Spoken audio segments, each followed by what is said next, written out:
Hello guys, in today's video we're going to talk about how to fix Snapchat's add-in friends problem. So the answer is easy. Just go to the settings and then scroll down to the apps section and then go to the search and search Snapchat, and next go to the storage, and here you will find this clear cache option. Click on it.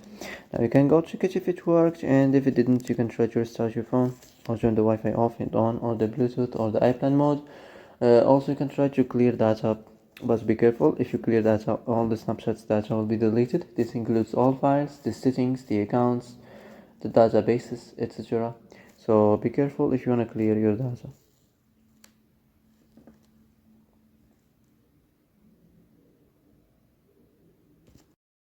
So that's it for today's video. I hope this is the answer you've been looking for. If you like this video, don't forget to like and subscribe, and see you in the next video.